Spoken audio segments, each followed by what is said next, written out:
Hey, welcome to Classic Guitar Rock. It's Jeremy, and I'm a little late to the party on this. And you've already heard me talking a bunch about this album, but I wanted to talk about the new Saxon album. It was released on January 24th. It's actually the band's 24th album. Saxon, of course, is one of the major acts of the new wave of British heavy metal from the late 70s, early 80s. For whatever reason, I've seen these guys live like 5 times, never intentionally. They've just always been open. And I don't mean that as a slight against the band. They've just always been opening for someone else. I've seen them open for Iron Maiden. I've seen them open for Cheap Trick around the same time, actually. I saw them like twice in like a 2 month period in 1982. But let me tell you, if this is any indication, and I've been aware of Saxon, obviously, I Wheels of Steel and Strong Arm of the Law and all of that stuff. I've been aware of it, and I've liked it. I've always liked it. But if this album is any indication of what they've been doing for the last 30 years, I got to do my homework. I got to go back and listen to this because I'm just going to tell you, not to be a spoiler, I love this album. It's a great album. It's a strong album from start to finish. Their 24th album. It's called Hellfire and Damnation. And I have loved this album. It actually has charted internationally across Europe. It got into the top 20 in the UK, in fact. So I'm not the only one who really likes it. You know what I like about this album? Saxon is not afraid of their roots, right? They're not afraid to sound like it's 1982. And I like it, Um, it's a refreshing album compared to a lot of the newer stuff that I've heard of late. I really like this. I just want to go through the tracks, by the way, and share some of my favorites. But I'll just say at the outset, you should own this album. It's a great album. It starts with a little instrumental slash spoken word intro called The Prophecy. It's only like a minute or two long, and that's kind of the sets this scene for this album. And it's sets us up for Hellfire and Damnation, the song. And Biff Byford, the coolest name in rock and roll, by the way, Biff Byford says this is the classic struggle of good and evil. And throughout the song, it references, the dark and the light, the good and the evil, um, Hellfire and Damnation, you know, uh, warriors of salvation, so it's just kind of this juxtaposition, the timeless battle between good and evil. I can't help but make a comparison to Iron Maiden on this album. And what I mean by that is some of the guitar parts, the guitar harmonies, it's kind of torn from the same cloth. Understandably so. They were part of that new wave of British heavy metal movement. So there are going to be some similarities. So musically, I kind of hear some similarities to Iron Maiden, but I don't know that Saxon. Just a summary, a cursory look at some of their previous albums, I see kind of the same thing, but I don't know if this has always been their MO. That's why I got to go back and dig deeper in their catalog. They've got 24 albums. There's plenty for me to dig into, right? So I will do that. That's my commitment to you, the home viewer.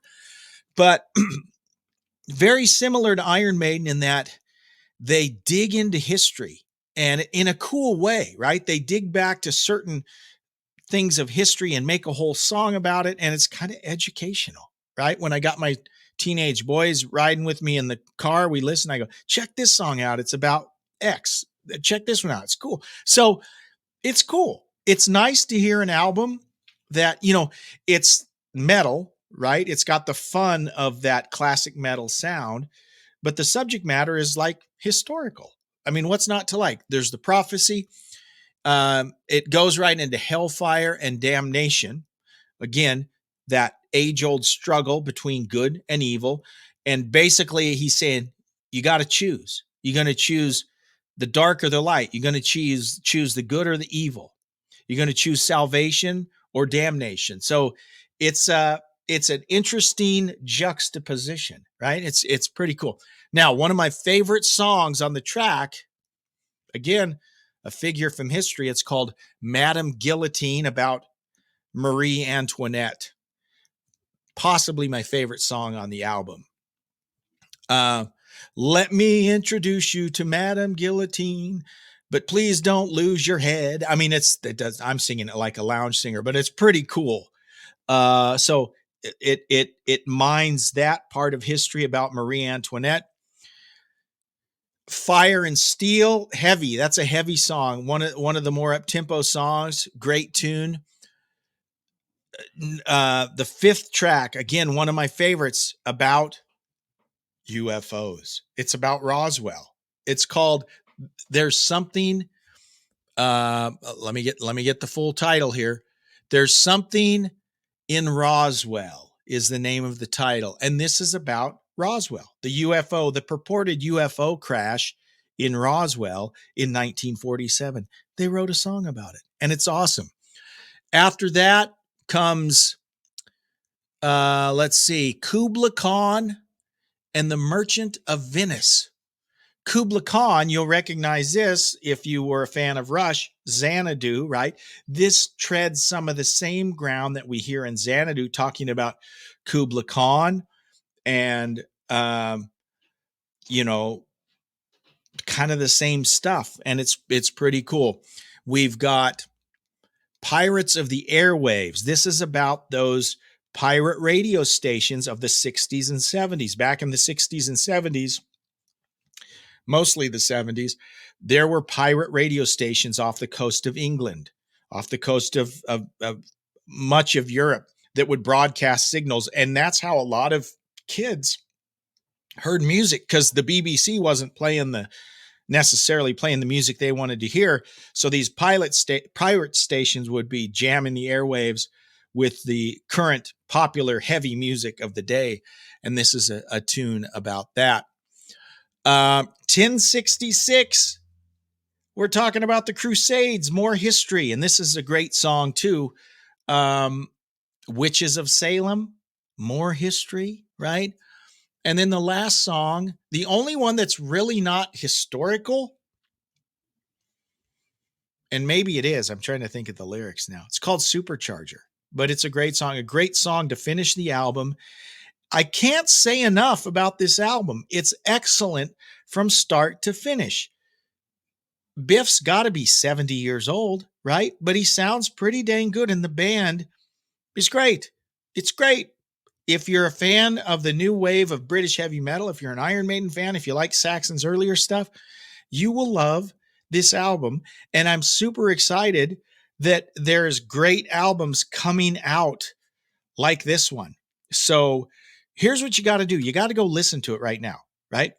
Stream it, whatever, play it, and then buy it if you like it. But there is not a weak track on this album. I'm super impressed by the album, super excited. I'm excited to go back and dig deeper in the last 20 years of Saxon, because if this is any indication, I've been missing out. So I'm going to go and check it out. So 2 thumbs way up for the latest album from Saxon, Hellfire and Damnation. Go out and buy it now. Thank you for tuning in. We'll see you on the Classic Guitar Rock podcast. You can check us out on the Classic Guitar Rock Daily Update every day, every weekday. We do that on X, on YouTube, on Facebook, and now as a podcast. So you can do all that. You can email me at any time, classicguitarrock@mail.com. Thanks. We'll see you. Bye-bye.